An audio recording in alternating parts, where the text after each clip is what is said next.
কলি, এই কলি, জি এদিকে আসো। বলো।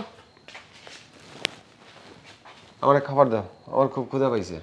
ঠিক আছে, তুমি হাত মুখ ধো, ধোয়া এক কাজ করো, আজান যেহেতু দিয়ে দিছে, নামাজটা পড়ে আসো, আমি ভাত দিতেছি। কি? বলছি নামাজ পড়তা। আবার সেই নামাজের কথা? হ্যাঁ, তোমার খিদা লাগছে, আজান। এই আমি তোর কইছি আমার ক্ষুধা লাগছে, খাবার দে। আর তুই এখন কইতেছিস যাও হাত পাও ধুয়ে ওযু করে নামাজ পড়ে তারপর আসো। তো সমস্যা কি? আরে বাবা, নামাজ পড়তে গেলে 10 থেকে 15 মিনিট লাগে, বেশি সময় তো লাগে না। নামাজটা পড়ে আসো। এই কথা বন্ধ করবি না তুই? না, বন্ধ করবো না, নামাজ বন্ধ পড়ে করবি না? আসো। বন্ধ করবি না তুই? আমি এই কথাটা তোর অনেকবার বুঝাইছি, আর বুঝাতে চাই না। 24 ঘন্টার মধ্যে 24 মিনিট নামাজ পড়লে হয় সেটাও জানি, 5 ওয়াক্ত নামাজ পড়লে এইটাও জানি। কিন্তু আমার নামাজ পড়তে ভালো লাগে না, নামাজ পড়তে গেলে আমার উল্টাপাল্টা মনে হয়, যার কারণে আমি নামাজ পড়ি না। কারণ আল্লাহরে আমি সৎভাবে মনে করতে পারি না, মনে হয় না, স্মরণ হয় না। খালি আউলা ভাউলা সারাদিন যা করি সব খালি মাথার মধ্যে ঘুরে যায় নামাজে যখন আমি বসি। এটা কেন হয় জানো? ওই যে সারাদিন ঘুরে বেড়াও তো, অনেক কিছু দেখো, চোখের সামনে থাকে, মানে এটাই তোমার মাথার মধ্যে থাকে। তুমি নামাজ পড়ো, দেখবে এগুলো কোনো কিছু থাকবো না। এই থাম, আর একটা কথা কবি না, করলে কিন্তু তোর এই কাজকে আমি মাইরেই ফালাবো, কিন্তু আমি কই দিলাম। আমি ওরে কই দিচ্ছি আমার ক্ষুধা লাগছে, আমার খাবার দে। এরে কিছু কইলেই এই যাও আগে নামাজ পড়ো, এইটা করো সেইটা করো। আরে এত কথা কিসের জন্য? আমি একবারই কই দিছি, সেই কথা বারবার কোষ, তোর নিজে খারাপ লাগে না? নামাজ পড়ে আসো। খাবার দিবি না? না, দিবি না? বললাম তো না। দিবি না তুই? তোর একদমই আউ, ব্যথা পাচ্ছি, ছাড়ো।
তোমাকে না বলছি আমাকে ধরবা না? এই তোর সমস্যা কি বলতো? হ্যাঁ, আমার সমস্যা তুমি নামাজ পড়ো না, তুমি আমাকে স্পর্শ করবে না। কোনো বেনামাজি আমাকে স্পর্শ করো, সেটা আমি চাই না। বেনামাজি বেনামাজি একদম সহ্য হইতেছে না। এই আমি তোর একদিনই কইছি না আমার নামাজ পড়তে ভালো লাগে না, তারপরেও কি জন্য তুই আমাকে এরকম শাস্তি দিচ্ছিস? আচ্ছা, তোমাকে নামাজের কথা বলে তুমি এমন করো কেন? আচ্ছা তুই একবার বোঝার চেষ্টা কর, আমি তোর স্বামী। স্বামীর যে মনটা কেউ স্ত্রী যদি না বোঝে তাহলে কে বুঝবে? আল্লাহর ইবাদত করতে তোমার ভালো লাগে না? সারাদিন টয়টয় করে ঘুরতে ভালো লাগে তোমার? দেখ আমার রাগ তুলিস না, তুই কিন্তু অনেক দিন ধরে এরকম করতেছিস। আমি বলতেছি আজকের পর থেকে আমার সাথে এরকম করিস না, আমি কিন্তু অনেক খারাপ হয়ে যাবো, তখন কিন্তু আর সহ্য করতে পারবি না তুই। আমারও তো বুঝাইতে মেজাজ গরম হয়ে যেতেছে। আল্লাহর ইবাদত করো, এটা তুমি কেন করো না? এই শোন, একটা মানুষ যদি নামাজ না পড়ে তুই কি তার জোর করে নামাজ পড়তে চাস? আজকের পথে যদি না ভালো হয় তাহলে কিন্তু তোর কোনো সমস্যা হয়ে যাবে, কই দিলাম কিন্তু। হ্যাঁ, দেখা যাবে না, এখন যাও এখান থেকে। কি কইলি? বলছি এখান থেকে। আমি এনতে যাবো? হ্যাঁ। হ্যাঁ এনতে যাবো আমি? এই তোরে আমি কইছি না আমার নামাজ পড়তে ভালো লাগে না, তারপর এই এক কথা কেন ঘ্যান ঘ্যান ঘ্যান করিস? ও, নামাজ করার কথা বললেই তোমার জ্ঞান জ্ঞানী হয়ে যায় না? নামাজ পড়ার কথা বলাই যায় না? এইখান থেকে যাও তো। কি? যাও এখান থেকে। এখান থেকে আমি যাবো? হ্যাঁ, যাও এখান থেকে।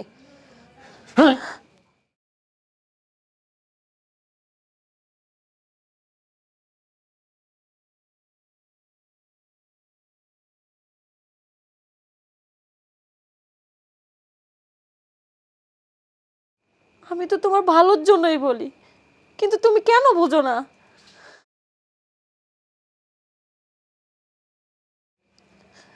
আজকের এই রমতামাশা দুনিয়ার কয়দিনই বা থাকবা?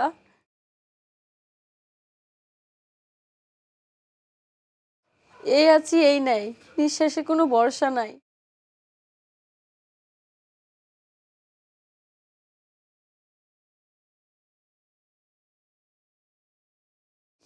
এই জন্য আমি তোমাকে বলি যে ইবাদত করো। আমি যেরকম সৎ পথে চলি তুমিও সৎ পথে চলো, যেন ওই পারে আমি আর তুমি একসাথে থাকতে পারি। কিন্তু আমি তোমাকে বোঝাতে ব্যর্থ। ভালো আমিও লাগে। তো সবই বুঝি, তুমি আমার স্বামী, আমার উপর তোমার হক আছে, কিন্তু আমি ব্যর্থ তোমাকে বোঝাতে পারছি না আমি যে ভালো রাস্তায় আসো, নামাজ পড়ো, রোজা রাখো, সত্য কথা বলো।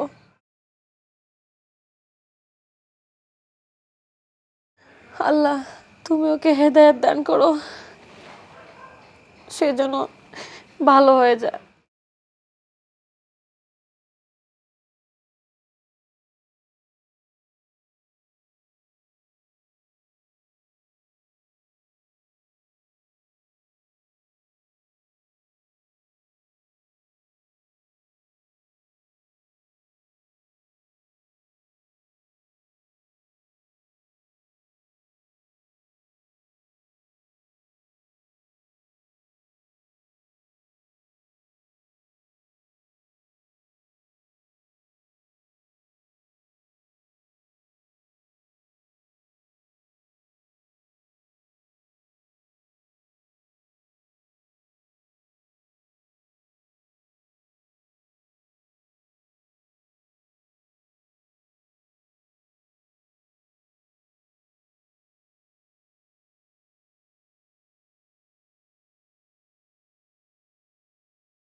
ওয়ালাইকুম রহমতুল্লাহ।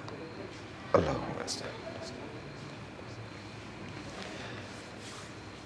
آمين. ربنا آتنا في الدنيا حسنة وفي الآخرة حسنة وقنا عذاب النار. ربنا ظلمنا أنفسنا وإن لم تغفر لنا وترحمنا لنكونن من الخاسرين. হে রহিম হে রহমান, তুমি আমাকে 5 ওয়াক্ত নামাজ পড়তে তৌফিক দান করো, বালা মুসিবত থেকে হেফাজত করো। আল্লাহ আমি বুঝে না বুঝে আল্লাহ অনেক অন্যায় করেছি, আল্লাহ তুমি আমাকে ক্ষমা করে দিও। তুমি ক্ষমা করে না দিলে আমাকে কেউ ক্ষমা করবে না। লা ইলাহা ইল্লাল্লাহ মুহাম্মাদুর রাসূলুল্লাহ। আলহামদুলিল্লাহ। আমিন।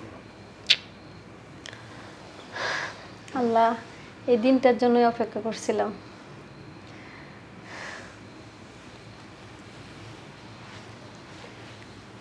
বউ, বলো। তুমি তো চাইছিলে আমি 5 ওয়াক্ত নামাজ পড়ি। হ্যাঁ আমি চাইছিলাম আল্লাহর কাছে এটাই, যে তুমি পরিবর্তন হও। আমি আজকে তোমার কথা দিতেছি, আমি আর কোনোদিন নামাজ ছাড়বো না। আমি অনেক চিন্তা করে দেখলাম, আমার ভুল হোক শুদ্ধ হোক, আমি চেষ্টা করব 5 ওয়াক্ত নামাজ পড়ার জন্য। এই নামাজের জন্যই আমি তোমার কাছ থেকে বারবার দূরে সরে যাই, তুমি আমাকে দূরে সরে দাও। আসলে এরকম স্ত্রী পাওয়া বিশাল ভাগ্যের ব্যাপার।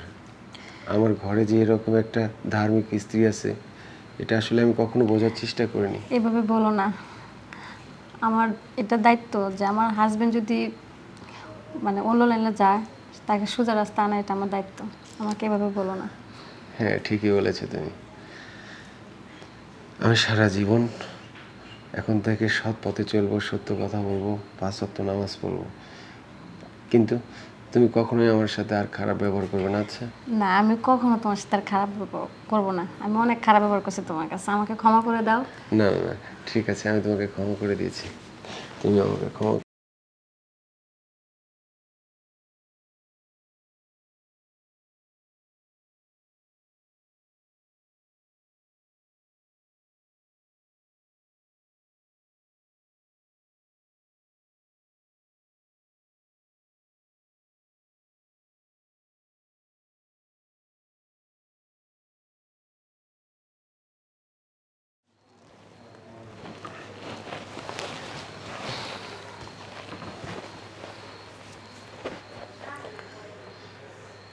কি ব্যাপার? আমি শোয়ার সঙ্গে সঙ্গে উঠে বসলে কেন? তো উঠে বসবো না তো কী করবো? আমি কোনো বেনামাজির সাথে শুতে পারবো না।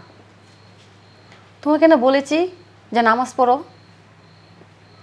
তুমি যেদিন নামাজ পড়বে সেদিন তুমি আমার মন পাবে। কি? আমি বেনামাজি? আমি তো তোমার স্বামী, তুমি আমার বিবাহিত স্ত্রী। আমি তোমার কাছে শুবো না কার কাছে শুবো? আমি তোমারে কইছি না আমার নামাজ পড়তে ভালো লাগে না? আমি যখনই নামাজে দাঁড়াই তখন নানান ধরনের কথা মনে হয়, তখন আমার নামাজ আর ভাল লাগে না। তো কি বললা? তবা তবা, যে আল্লাহ তোমাকে সৃষ্টি করেছে, পৃথিবীতে পাঠাইছে, মানে তার ইবাদত করতে তোমার এত সমস্যাটা কি? আরে কেমনে বুঝাই? একটা কথা বারবার কই, আমি বলতেছি আর ভাল লাগে না ভাল লাগে না, তারপরেও এত কথা কিসের জন্য? তুই কেন পারবা না? একটু চেষ্টা করো না। আমি নামাজ পড়বো না, তোর সমস্যা?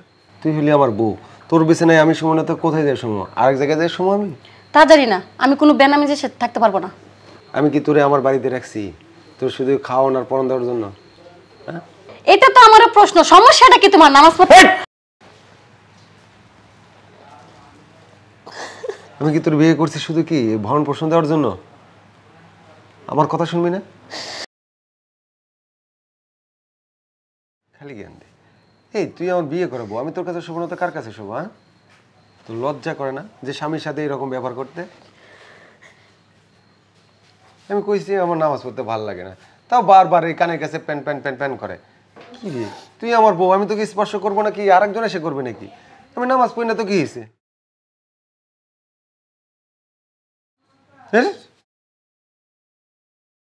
ফোননি করে ফোননি।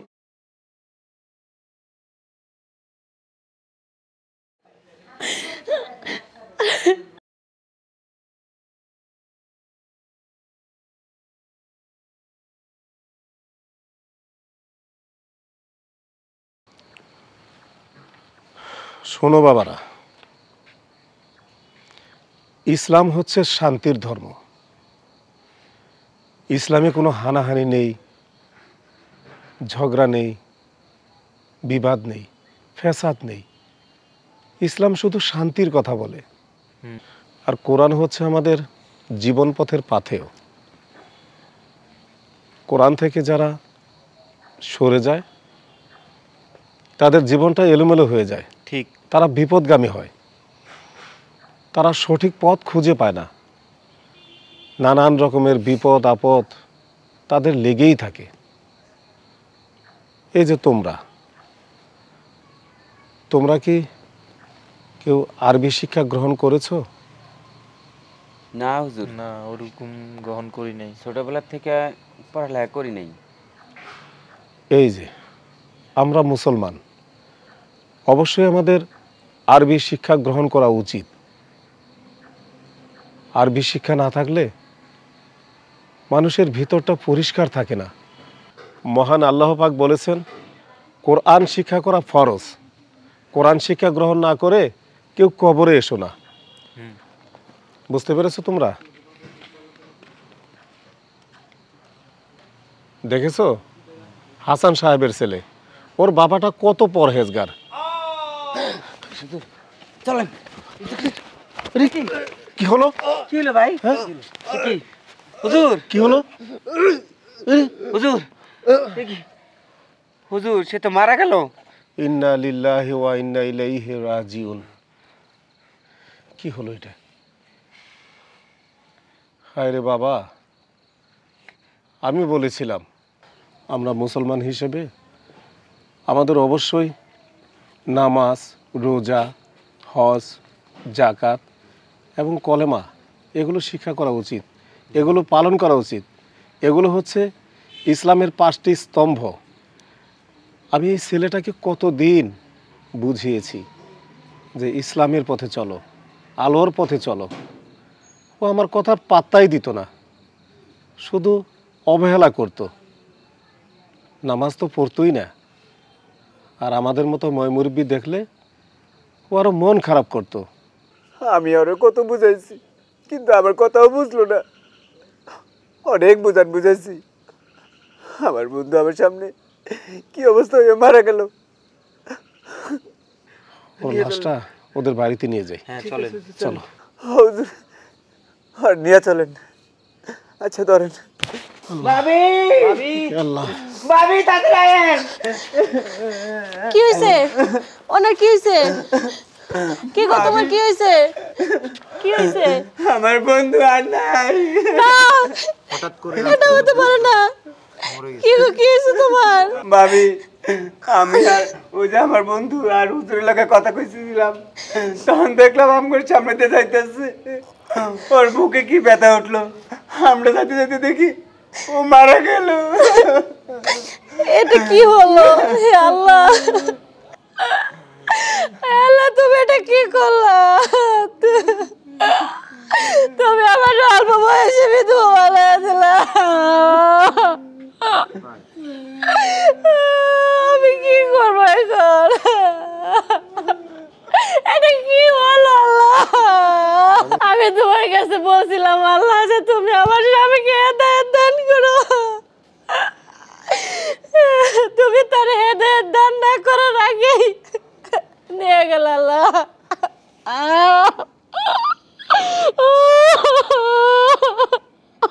বৌমা কান্নাকাটি করো না। কান্নাকাটি করে আর কি হবে? আল্লাহর তাআলার কাজ আল্লাহই করেছেন, একদিন সবাইকেই এই পথেই যেতে হবে। তোমার শ্বশুর শাশুড়ি কোথায়? ওরা কেউ বাড়িতে নাই, ওরা আসলে আমি কি বলবো? লাশের সামনে বসে কান্নাকাটি করতে হয় না বৌমা। তোমরা থাকো, আমি তোমার শ্বশুর শাশুড়িকে খবর দিয়ে নিয়ে আসছি।